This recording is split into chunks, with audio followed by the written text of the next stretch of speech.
is a local photographer who went and graduated from UNT, so former Dentonite, currently Yep. resides in Dallas. Also works occasionally with Equilateral Films, whom we've talked with previously, right? Yeah, for Yes. sure. He also does a lot of cool kind of motion work. Is that what you would describe what you've been doing lately? Yeah, it seems like I do a lot of everything, which everyone has ever told me not to do that. They say to focus on one kind of genre, but I don't know. That didn't really work out for me necessarily. So I kind of do a lot of things, but I would say the last couple of years, it's just been so heavy with social media stuff that it's like, Yes, and that was the other thing. Is I described you as a social media content creator, kind of, right? Is that yeah, okay? exactly. So I'm not an influencer. I'm not a model. I'm not trying to sell products, but I create that kind of content for a lot of brands because they all want that, you know? So Yes. that's where all the stop motion kind of came from. It wasn't really anything I thought I would do, but it just kind of turned into that because that seems to be like a hot topic right now, I guess. That's awesome. Can you kind of walk us through your background, kind of, and what you do, kind of, in your day to day job now, and how you got to that point? Yeah. So I started out as a photo assistant, working for other photographers. So that's how I kind of got to know the industry, I guess. And then from there, I just started shooting on my own. More, editorial was first. A lot of editorial portraits for, like the local city magazines, D Magazine, Water Luxury. And then you would get some advertising jobs here and there, and then you starting to just like, I guess you just build that client list up slowly over time. It doesn't happen overnight, but I don't know, just networking and reaching out, and one person gets a new job somewhere else, and they bring you along, and then all of a sudden you're in the hat for two different agencies, and your brand kind of grows that way, or whatever it is. I'm going to interrupt you. What was that for you? What was your big kind of like break with that? Was there something that was like looking back, you're like, oh, that was it for me? Yeah. So at least for like a career standpoint, to like become like a professional photographer, you mean? Yeah. Yeah. So for me, so I was a photo assistant on set for another photographer. A project came along where it was a big video production, and they just kind of had this like add on to do still photography at the last second. And when that happens, like they don't cut out like a budget for photography necessarily. So it was kind of like, hey, could you do this? They'll find some money, but it's not like a full on production. But they'll be like, hey, or this situation was, can we add you onto this photo shoot? Would you be down? And to me, the price was fine. Looking back on it, it was low. But when you're first starting out, like, a couple $1,000 sounds amazing. So Money's money, right? Yeah. totally. So that was it. Like it was for Joe's Crab Shack, which is a big brand. It's not like I eat there or care about it, but like it's cool that it was like a brand everyone recognized.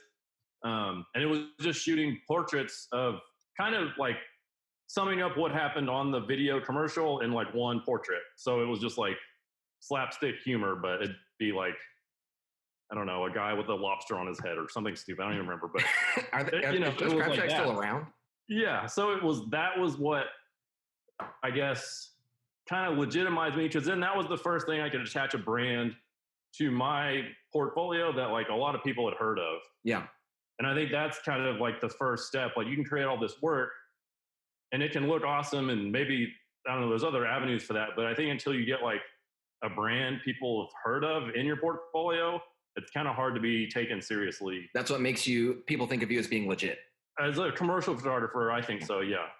How did you find your assistant jobs when you're being a photo assistant? It was, gosh, how was that? I remember, so I went to UNT, like Will said, and that was the first part, because we did a class where we like combined, or maybe it was just a part of a class, I don't remember. But like they would team you up with like more like the art directors and like the communication arts department at UNT. So they would do these like field trips, and one of them was going to a studio for a photographer. So I put my name in, like, hey, it was just one of those meet and greet kind of things. You look at a studio, and then if you want to be an assistant, you could like give them your phone number, which I did. And then it turned out they needed somebody. And that was the first one. And then I think once your friends also start assisting, then that's another way. Like from Equilateral Films, like me and Roger would work together because we would both kind of like work for other photographers, and then they would get a big shoot that required multiple assistants. So like I would tag on with Roger or vice versa. So you kind of can grow, I guess, your network that way. But the first one was through like a full on field trip. Were you still enrolled in school when you were assisting? Yeah. So it was like the very end of I mean, I was a senior.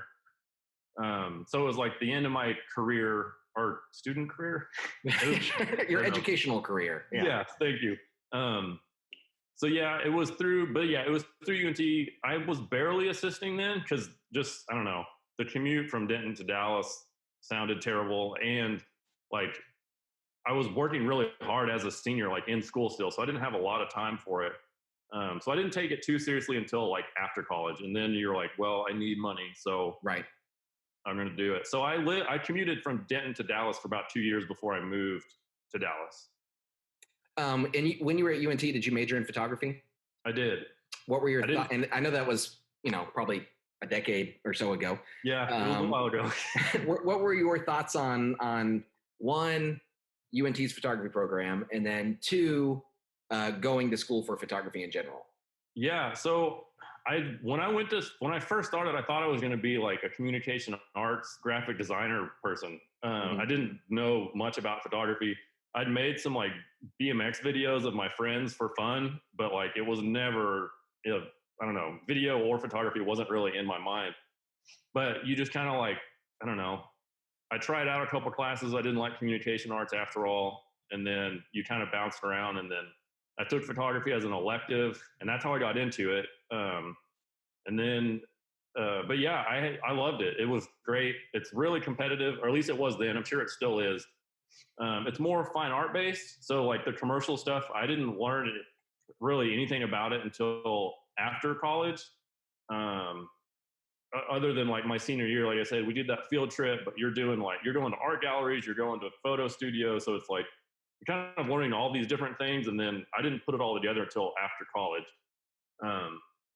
But I think UNT was great for me because it was like, I think I like the competitive aspect of it. Like they filter it down to where not every person who wants to be a photographer major can just sign up and you're just there. Like you got to earn that spot. Right.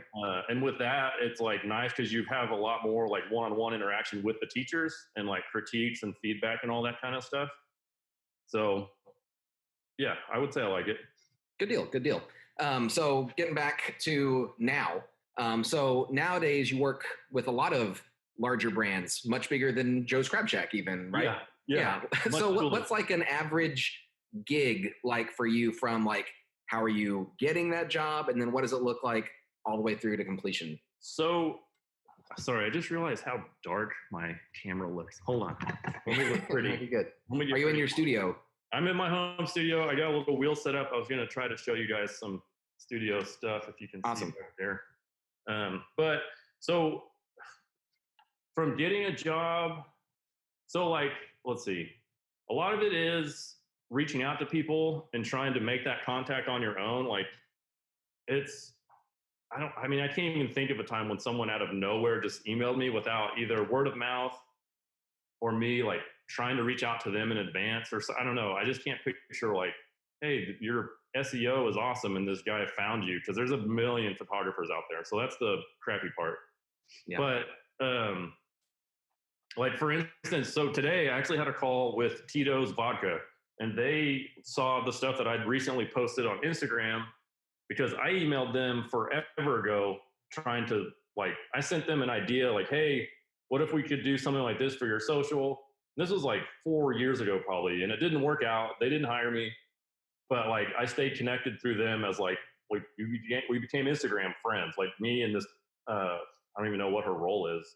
I guess now she's like a social media manager. But anyway. Had you met her previously, or did you just kind of like? I never met her. I was like, one of those things, like I'll go to someone's website if it's a brand I want to work with. And a lot of times this doesn't work, but you can just like email like info at whatever brand that is, and you hope to get a contact out of it. And that worked out in that case. Yeah. So it worked out there, but this was like years later. So it didn't work out my original idea. But like I said, we became Instagram friends. So I followed this person forever. Well, for 4 or 5 years anyways. But they recently saw some stuff that I'd been shooting in the garage, my home studio, I guess I should say. And she liked it. And since we're in this weird coronavirus world right now, they can't just go out and create content on their own necessarily. So everyone's like shifting gears, and this whole like work from home thing has worked out for me because I have this home studio that I can create content without people because it's all stop motion work, at least as of lately. So that's how that one worked out. I kind of got lucky on that one. That's pretty rare. So I don't want to like be like, hey, just make content and people will pay you, because that's not super realistic. But even like the Frito-Lay thing, Frito-Lay is one of my bigger clients. Like I do like a quarterly, I guess, retainer with them where I'll do 10 animations a quarter. And that was from, at the time I had a rep who connected me with an agency. But even then, like Frito-Lay had fired that web agency and I'm no longer with that rep, but I just stayed like Instagram friends and Facebook friends with those account people. So they remembered me when they needed to reshoot their website. And then she saw all this work that I'd been creating for, like last year I was doing a lot of travel work. So we can talk more about that later, I guess, but just to keep this buttoned up, like they saw all that work. So I just kept posting it and they liked it and they wanted to do the same thing for their brand. So that's kind of how that can work. Awesome. Is, you know, like you can create all this stuff thinking like, oh, this brand is going to love it. And then maybe things don't work out or the budgets aren't right, or they're not, I don't know, whatever the situation is, it might not work out how you think, but someone else could see their product in that same way and hire you to do that, even though you're not even thinking of that, you know? So it's a lot of kind of who you know, or who you know that they know. Yeah, exactly. And it's staying connected with people, which I'm not like a super social person. Like I've never been like crazy outgoing. Like I'm not the best at just like if I go to, I don't know, I don't even go out anymore, but like when I was going out, like I would never really like track down people and find out what they did and try to schmooze and like be like that. But it's just like when you encounter these people, you got to make sure like, hey, I mean, I don't know what kids are into these days, but if it's like a Facebook connection or apparently Instagram or whatever it is. So like make sure you connect with these people and always just be nice, even if like your project or your idea gets shot down, like handle it like a pro, just like, oh, hey, totally understand. Budgets aren't there, or this idea might not be perfect. Because like this whole thing with Tito's today, like I was talking about, like that she came at me out of nowhere, like 4 years later. Yeah. So, you know, you don't want to be like, oh man, come on, this idea is going to be awesome. You guys have to do this, because then you look like a jerk. You kind of like planted a seed 4 years ago and then you're just now harvesting it. Yeah. So that's part of it. Like things take a long time. You're going to get paid like way later than you think. Yeah. But like, I don't know, like it could just be one project. It could be something they do all the time. Like you just never know. So you got to be like open-minded and like, I don't know, kind of play it cool and not be weird. So like now that you've landed that Tito's gig, what's your next step in that? Are you going to draft something up for them, or are they wanting exactly what you talked to them about 4 years ago, or what? So this one's different now. They have a video, like recipe video idea coming up that they're going to shoot on their own. And this is stuff for Christmas. Like this is how far out some of these projects are like stretching out. So they're going to shoot these videos and they're going to send me a bunch of the props. And I think they're leaving it up to me to like animate like what the stop motion aspect is. But I mean, they're sending me the props. So I'm kind of locked in. Like I can't just go bananas and be like, what if a dinosaur drank Tito's straight out of the bottle? Like it's not going to be like that. It's got to be like kind of following their video idea, just with stop motion. So that way their whole campaign is like cohesive. But I probably won't shoot it for another month. And we're just having the phone calls about it like today. Awesome. And then when it posts, it's not going to be until like November or something. Yeah. Yeah. Cool. Well, while we're talking about the stop motion, you said you had something set up that you wanted to show us. Yeah. Maybe? So I don't know. I'm not a Zoom expert, obviously. So I don't know how this is going to work, but I guess, I don't know if you guys wanted to see. So I just finished this one animation. I kind of wanted to show you my home setup. Yeah. This might be terrible. I apologize if this is not fun to look at. No, you're good. But like, it's literally just like a piece of plywood. Like I did an animation where the camera fills up like all the lenses and bags, and it's just this like pretty basic softbox if you can see it. I got to jump in real quick about that softbox. Yeah. That's a ProPhoto mount on it. So it is. How did you rig that up? So half of your photography career is going to be building strange rigs, and you're never going to take pictures. So I shouldn't say never. Most of your time is not taking pictures.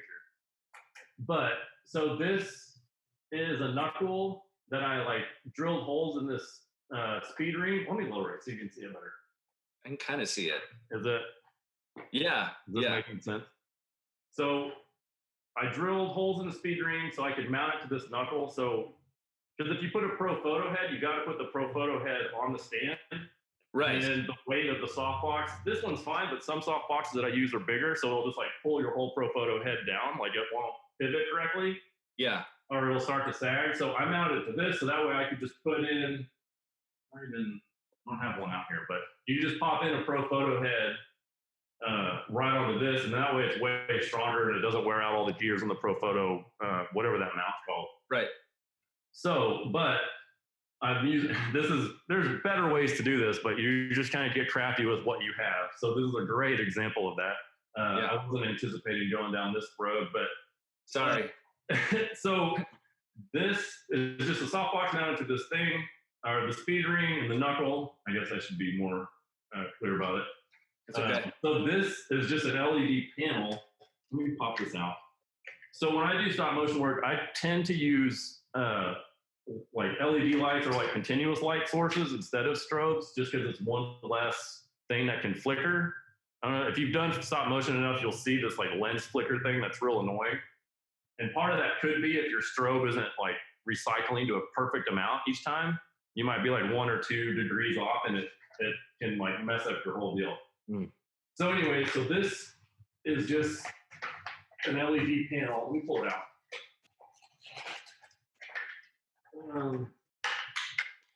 This is a light panels Astra, and it's kind of nice because it does daylight or tungsten with that dial. But I just rigged it in here because you can't mount a softbox to that. So this is, you're gonna go ahead and just buy a handful of these once you got the money, because you'll always need these. This is 2 super clamps. Impact is the brand. Bogan's like the bigger brand, I guess, but I just put a stud or a spud, I don't know what it's called. But anyways, this is basically the same thing that's underneath here. But you can clamp that to this super clamp, and then you got to have this super clamp connect to that super clamp. Oh, okay. Or it's like a Frankenstein thing you got going on here. Yeah, man. I totally. love it. Yeah. Knuckles and clamps. So you're going to do this for the rest of your life. So just get used to it. But I had to ask you, I'm sorry to interrupt again, because I've got a deep octabox that I want to use for continuous lighting, but I've got it on with a ProPhoto. I've got the same end on it, the same clamp. And I've just never been, I just never spent the money. You could probably buy a different mount for it or something like that. And I've just been trying to figure out, how do I attach it? So I admire your setup there. This was like, like I've had all these parts for other projects and other reasons, but this was just something I kind of Frankenstein together to work. There might be better ways to do it, but like, I don't know. I mean, if you can just make it work out of stuff you already have, there's no reason to buy it necessarily, Right on. But yeah, those deep octas, like they can get, on the bigger ones, they can get heavy. It's going to wear out your, those gears in there. And like, there's a bunch of reasons I think to set this up. So let me pop this off just to do it better. But this is just like handyman work. Like I'm not like pro, but like really, like I just drilled holes in this and then, clamped it all together. I guess I bought this thing from Shimera. They have all the accessories, so you can find just about anything you need from them. Okay. But yeah, it works. I mean, it's a way to get this. There's probably a softbox for this, but I mean, I just don't want to buy it if I don't need to again. So here's how we ended up with this. Nice. Awesome. That was a fun detour. Yeah.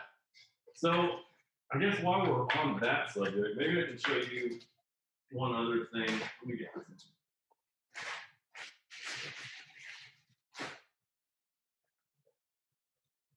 Sorry, guys. Hold on. You're good. You're good. Sorry. Tim, I'm impressed that you were able to identify that mount just from the background. Where I guess. Oh yeah, no, for sure. Yeah. It's the only one with that cylinder mount and bracket. I can't think of what it's called. It's just a mount, right? Yeah, I mean, I guess it's Profo is all about like shaping the light, moving it forward or back or whatever. On a mono. Is that with a monolight? Do you have a monolight with that as well? Yeah, I've got one of the D1s. Well, I guess I have a couple, but that's the one I'm probably using here the most. Does that work with all the Profoto strobes? Like, are they all the same diameter? They're all the same diameter, except for I mean, they have like that off flash kind of setup now, like the Canon Speedlight style. Yeah. But other than that, I'm pretty sure all of them fit in here. Everyone I've ever come across have, and I've used a million different ones. Yeah. I've got just a simple 300 watt monolight kit. Okay. They're like 10 years old. They work great. I've never had to replace anything on them. Nice. And which that just shows how much photography I've been doing in the last 5 years with them. But yeah, they're great. I like the light out of them, and you kind of get what you pay for. And that's the thing. The Profoto stuff's really expensive, but it's super strong. Like, I've flown to. I do a lot of work in Vegas. At least I was up until recently. But like, I've flown to Vegas with 2 different heads in the same bag, and like open up the bag, and one head just won't turn on, and the Profoto one will turn on. So I mean, they're super durable. They're built well on the inside. Like, besides they just feel great. Like, they have all this insulation that keeps all the parts intact, so you're not gonna like have a wire get detached when you're shipping it or something. Yeah, you just have to pay extra for that quality and durability. Exactly. So it's kind of a risk reward. Like, I wouldn't say like, if you can't afford it, then I would still just buy something else until you're ready to upgrade. But if you've got the money, or Christmas from somebody special and they're willing to pay for it, like, I'd hit them up. And if you can get Profoto, I would get it. But again, it's not a need. It's more like it's like, if you're going to do this forever and it's really a career path for you, then it's worth investing in it now, because your portfolio is going to get you the work. Like, nobody cares if it's Profoto necessarily, but like, if you have this light that turns on every time you need it to, or, you might drive out to the middle of nowhere and have all this whole thing planned, and your one light broke or just won't turn on, like, and you spent all this time, you've got a model there, just, at least on a real set, like, you can't have that happen, like on a commercial set. And even if it was just a portfolio piece, like, that's the last thing you want to do, is go through all that effort and then like your light doesn't turn on. And you've got people there that are relying on you, and you didn't come through. Yeah. Yeah, for sure. Yeah. So, yeah. But, so that kind of leads me to this. Hold on. Don't get seasick. So, as far as like, if you guys have a big interest in stop motion work, like, this is what I was using forever up until recently. And these are just like garage lights. There's just like an LED light for like $30. You can buy it at Home Depot. And I just mounted this. Oh, cool. Little Impact is the brand again. It's all from B&H. And Manfrotto or Bogan, or I don't know. I mean, Matthews, I guess, probably makes all these. But yeah, like, it's just basic rigging. Like, I just drilled these holes. You probably can't see it. We just drilled these holes through this aluminum part, mount it to this, and then all of a sudden you can put it on like any stand. So that way you've got more, wait, hold on. So you don't have to be super handy like Ben to be a photographer, but it sure does help. It helps. And I'm not even like crazy handy. It's just like, you got to think, like, how do you get this stuff to work and kind of dissect it?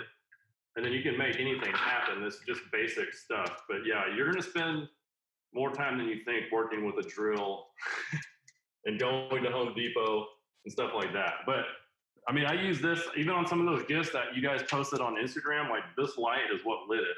That's cool. And you just light it. I mean, if you put this behind diffusion, you're good to go.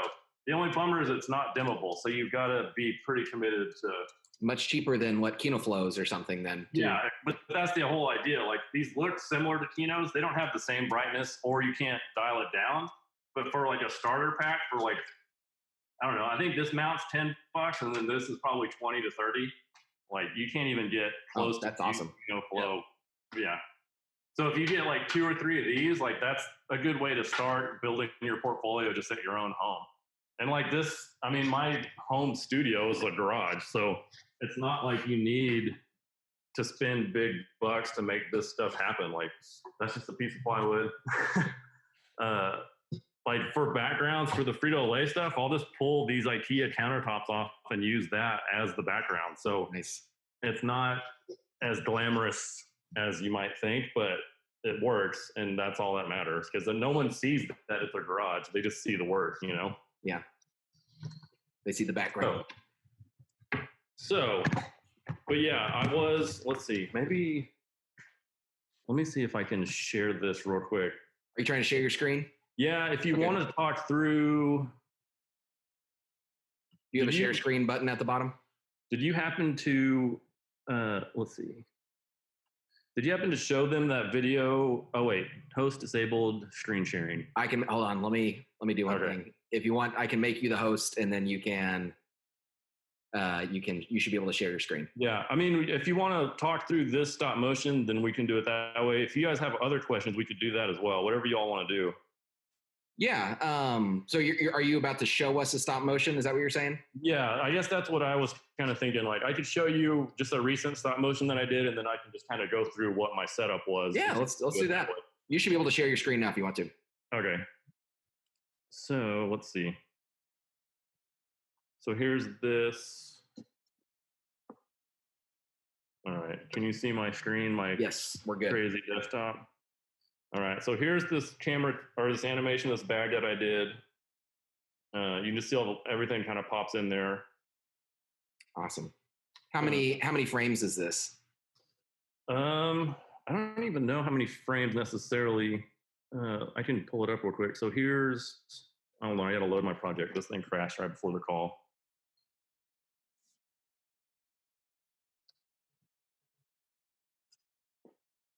Premiere. Yeah. A lot of people use Dragon Flame or something like that for stop motion, which I'm sure is probably better. But again, it's just not something, I don't know, just from the business standpoint, you're trying not to spend money all the time. Yeah. So you just kind of use what you're familiar with or what works and what's getting the job done, which for me has been just using Lightroom and Premiere. But this stop motion was actually really complicated, and it's kind of gotten me thinking maybe it's time to switch to like a real stop motion program. Well, did you try it with Timeline and Photoshop? Is there no. using Premiere? So I've never actually done that. I've always just kind of hopped back and forth just because I know Premiere pretty well. Mm-hmm. I mean, I know Photoshop from an editing standpoint, but I don't know how to even do stop motion in Photoshop. Yeah. Is it easy? Maybe I've got a lecture video I can share your way now. If you, yeah, send it to me, because there are times when I'm kind of like, is this really the easiest way to do it? Because it took me forever to edit this. So I'll show you what it is before they edit. Like this is just all the frames in the piece. I don't know. Is this big enough? Can you see this? Yeah, we can see it. Okay, so this is like the slowed down version. And you can see like, you'll see down here, like that was a mess up. There's little pieces of putty that make this lens cap roll across. You'll see at the bottom of the frame here in a second. So you can just kind of see like the different ways to like oh wait, I edited those out. Never mind, sorry. Oh, so did you edit them out in Lightroom and then bring them? So for that, I had like, you like clearly see pieces of putty that made those lens caps roll across the handle there. So I went back into Photoshop and just edited out the frames that had that. And edited out your hands also, I'm guessing? Yeah, so the hands were done in Premiere, just using the crop. Like I'd make a sequence and then use the crop and mask thing to like just take my arm out of the sequence there. So that way you're not doing it to like every frame, but the whole sequence. So you kind of only have to do it once. instead of like for 15 frames, you know? Right. Yeah. Well, I guess my arm wouldn't be in it for 15 frames, but you know what I mean? Yeah. But yeah, this, some of these are kind of a pain because you're trying to like match shadows, and like if you put, oh wait, you can't see my, so if you like put something on the zipper here, it'll like bulge out. So you got to make sure your mask doesn't like make the zipper do something weird. So this one was like a big time learning experience. It looks easy, but it was like so hard to edit. How long did this take you to just shoot? It probably a couple hours to shoot, only because I didn't know what it was going to be. It was kind of, is that a drumstick?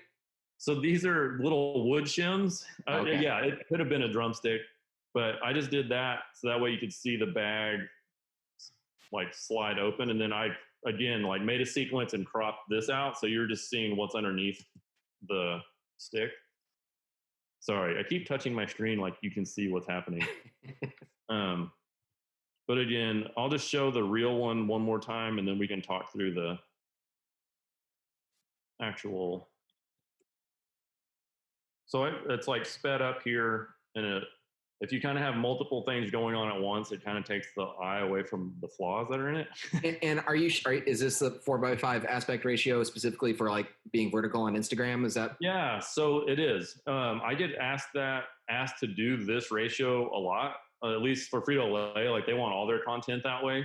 Mm-hmm. So that's why it's that way. Forever, I shot landscape, like everything. So this, even like the last year, like turning the camera vertical all the time has been like a whole learning experience, because you reframe the whole way you think about things. Right. And I'm gonna make this a quiz question for students that aren't watching it live. But why do clients want that specific aspect ratio? So I think it's because, maybe you should research it since I said I think. I'm pretty sure it's because it's the maximum screen size on Instagram. Yeah. Takes up most screen real estate. Yeah, at least in posts. I mean, I think in stories it's still 16:9 vertical. Yeah. Mm-hmm. But yeah, you want to do 4:5 vertical or 5:4. What is it? Either anyways, for your actual posts in like organic posts. Awesome. So yeah, so that's why that's that. And I did get, I mean, even the stuff I was doing last year in Vegas, they were towards the end, like they didn't care. And I think that's just because they didn't know better. But then they started to really hound, like, we need everything vertical. Yeah. So that's the way it's going. And I mean, if they make a phone that flips open, that's actually reliable, that people buy, and your screen's square, like everyone's going to want square content. So you're hoping that every couple of years, phones and the way people view things changes, because then they have to rehire you to shoot all this stuff again. That's awesome. So that's one thing to think about. So if they say shoot vertical, don't shoot both, just shoot vertical, because then they'll pay you to shoot the horizontal later. That's good advice. That's a pro tip right there. Yeah. So, oh wait, we got screen sharing on. I guess I don't think you need to see this right now. So let me stop that. And then are we back to my camera here, I guess? Yeah. Okay, so here, I'll kind of, just to see what I was doing, if you guys even, let me turn this down so you can see what's happening. So it was, can you hear me from over here? Yeah, we can hear you. Decent anyway. So it was just one light,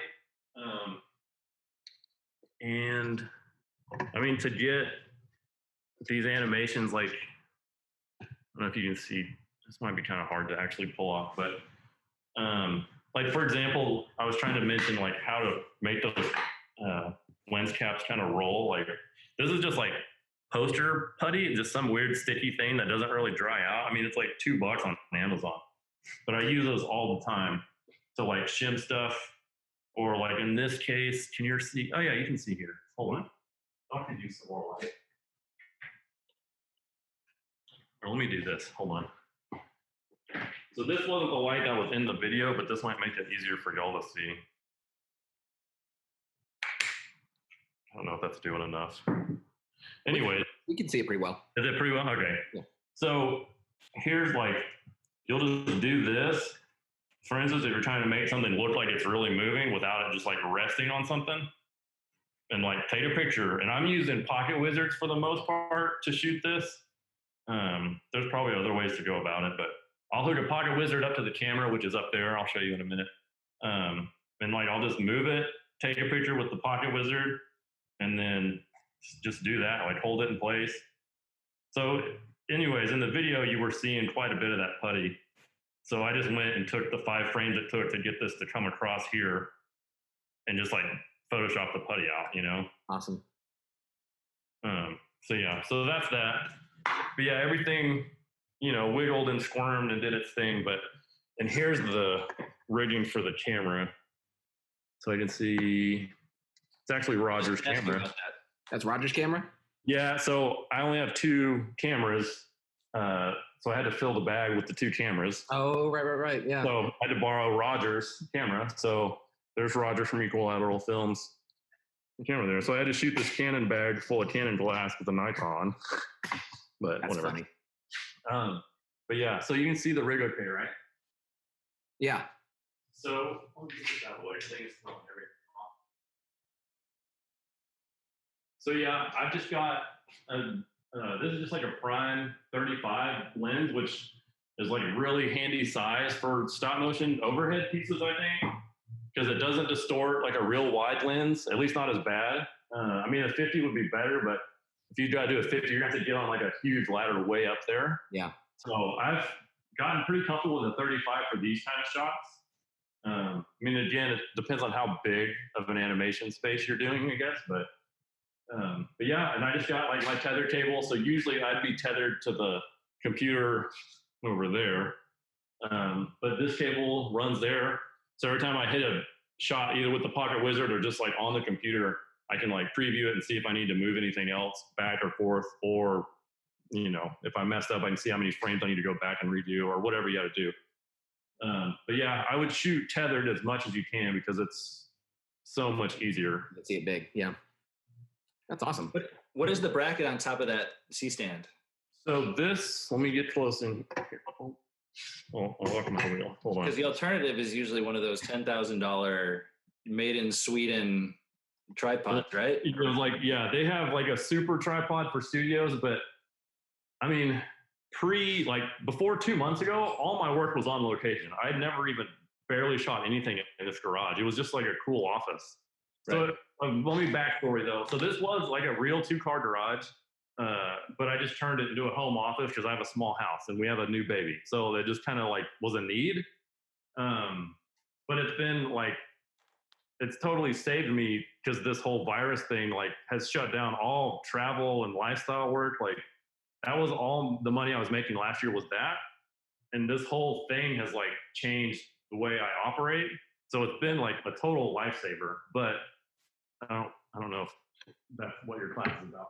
Well, yeah, I can totally see it. It's just trying to figure out that's not a monopod up there, is it? So this is just a normal C-stand, like any studio C-stand. And I'll show you. Let me just take it apart because I'll kind of have to walk you through it. I'll take Roger's camera off so I don't break it. And we'll wrap it up in the next 5 minutes just to make these kids free. Oh, cool. Because I have like 20 more questions. Just Tim's way more of a gear guy than I knew. Well, it's all interesting for students. Yeah. Well, this is all stuff like. But we can keep it going. No one taught me this. It was like what I could piece together. So this is a learning experience for someone. So yeah, remember all this stuff. Yes. So this is just like a tripod head. Mm-hmm. So I've got 3 of them, which I never would have thought I would have needed, but I use 2 all the time because I'll do 2 camera stuff a lot more than like you would think you would. So if you're gonna buy a tripod head, then just go ahead and buy a second one. So there was that. And that was a Manfrotto tripod head? Yeah. I don't know the model number, but yeah, this thing's pretty handy. Yeah. And another thing, let me get quick advice. So you can break these parts easier than you would think. So when I'm traveling, like I usually put this in my camera bag where like a lens would go. Can't really see. But like I would take the time to like pull it off of your tripod, put it in your camera bag and make sure it's safe. Because I've flown to Palm Springs and like opened my camera bag or opened my stand bag that had my tripod in it, and the ball head was just busted. And you're like, well, crap, I'm freaking all the way out in Palm Springs and I need this tripod. And they ain't cheap. So, yeah. So if you go to the camera store, like you've got 2 tripod heads sitting at home, so you don't want to buy another one. So I had to buy a crappy tripod from Best Buy and return it before I left. You don't want to be in that situation because those things are terrible. Ben, is this the garage where we shot your McDonald's series? Yeah. Okay. Yeah. It looks different. It is. So we finally we vaulted the ceiling and put work into it. So, but yeah, I shot a whole McDonald's campaign in a crappy, just regular garage with no air conditioning, featuring Will. That's right. Yeah. So you can make work happen anywhere remotely. But yeah, if you were going to bring clients or someone to set, I'd rather do it I'd rather rent a studio and do it there than do it here, since it's if they have to go to the bathroom, then they have to go inside my house and use the bathroom. Yeah, that's awkward. Or there isn't a big area for craft services. So it depends on your shoot. But when no one's here, it's perfect. So do you shoot at equilateral then, or where do you shoot then? Yeah, sometimes. If I were to rent, say I had a big job and they were going to have a bunch of people come in and you got to feed a whole ad agency because they all want to be at the shoot or whatever, or client and agency. I mean, a lot of times there's going to be an art director, but sometimes all these other agency people will come. So you just need more room. So a lot of times I would do equilateral if that worked out. But I think one time, the last shoot we did for Frito-Lay, that was a big one, was we used MPS because we needed a bigger space for some reason. Because we had 2 sets. We built 2 huge sets. So we needed a bigger studio space than Equilateral had. And their studio's big. So this was just to paint a picture of the scale. I don't know. Did you do a talk with Equilateral and show the space? It was at Roger's house. Oh, no. Gotcha. Which is also big, but no. Roger was too scared to go out or something? Yeah, he was crying. 14. So, but you can, but if you can get a house with a garage, just thinking of moving forward, if you really want to pursue this as a career, I would highly advise it. Even if you go to UNT or go to whatever school and you're renting a house with a bunch of dudes, or girls, whatever, get one with a garage, because you could always use the space for something, even if you don't park your car in it. I remember in college, I think you had a garage with a rock climbing wall that you had built in it too, right? Yeah. Yeah. Good memory. Those were good times, man. I miss the Denton days. I think about Denton a lot, actually, more than probably most people should. So Ben, while we're wrapping up here, would you have what I've been trying to end on these would be advice that you would have for students that are about to graduate high school, that want to pursue a career similar to yours? What do you wish you would have done yourself, or what's something that maybe you did do and you're like, oh, this is one thing that really helps me get to where I am today? Gosh. I mean, I think the biggest thing to get work is shoot for yourself. I still shoot a ton of personal portfolio work. Not to just keep bringing it up, but that Tito's job that I mentioned before, that was because I did a shoot on my own, in my garage, and then it led to that job. So it can be, it's I don't know. And I get that a lot, where I'll shoot something on my own for personal work, and then someone will send me a message about it. So I think keep creating work, because I think that's what's going to get people to, I don't know, work comes and goes, and you're going to have slow periods. So if no one's seeing you create work, they're kind of did that guy go out of business, or is he not doing anything? So even if you're creating work for free, or not for free, but your own personal work, it just shows the world that you're still working and you're still honing your craft. Because I didn't even do stop motion stuff 2 or 3 years ago, and now it's just kind of turned into that thing as of last year, just because it was everybody wanted gifts. So it was I could sit around and be a portrait photographer and not make any money and really be in trouble right now, or I could start doing this thing, which to me was kind of fun. It was a new fun adventure. So maybe that's part of it too, is be willing to adapt. If you want to be a commercial photographer, it's really hard to be I do this one thing and I'm a pro at it, because that could be a hot trend for a while and you might have an awesome year or two, and then now people want organic photos and not highly retouched super stylized, super sharp portraits like that was hot 3 or 4 years ago. Yeah. So it's like you've kind of got to be careful and just pay attention to trends, I guess. I don't know. Is this helping? No, that's all good advice. I think that's great. Yeah.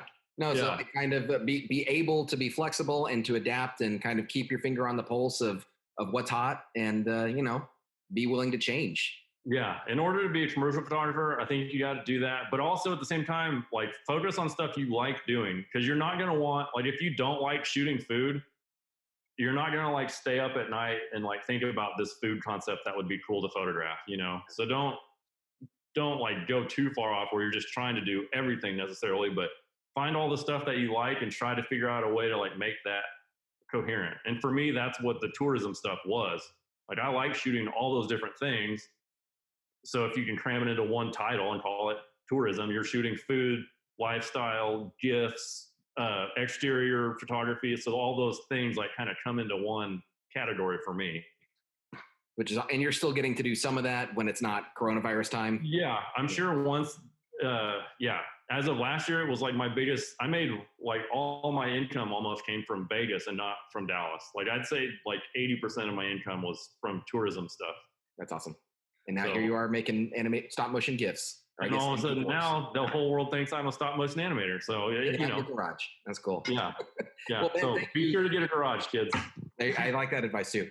Ben, thank you so much for taking time out of your day to chat with us.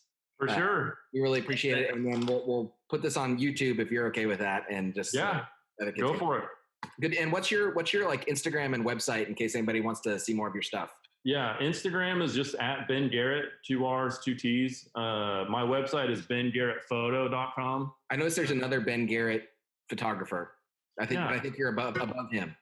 He's I mean, I don't want to brag, but I think he's like a wedding photographer, because I get emails about that all the time. Like, hey, can we use these images? And I'm like, sure, they're not mine. So use them. You might want to try down the right Ben Garrett though. But yeah, anyways, at Ben Garrett, and like if you have messages that really want to pursue anything that I've shot and like have detailed questions about it, you can send me a message and I'll try to help out as much as I can. Very cool. And he's got a lot of really cool, like you said, like the stop motion animations that he's got on his Instagram too, and on his webpage that you guys can check and see. Don't get any ideas about the alcohol though, guys. Oh yeah, sorry. But my bad. Pretend it's a real career shooting alcohol. Yeah, it could be food. I mean, just but that's the thing. Someone sees your GIF and then they want to hire it for their product. So just don't do alcohol gifts till you're 25 or whatever. There you go. That's right. All right. Thanks, Ben. Sure. I'll talk to you guys later. Talk to you later. Have a good rest of your day. Bye.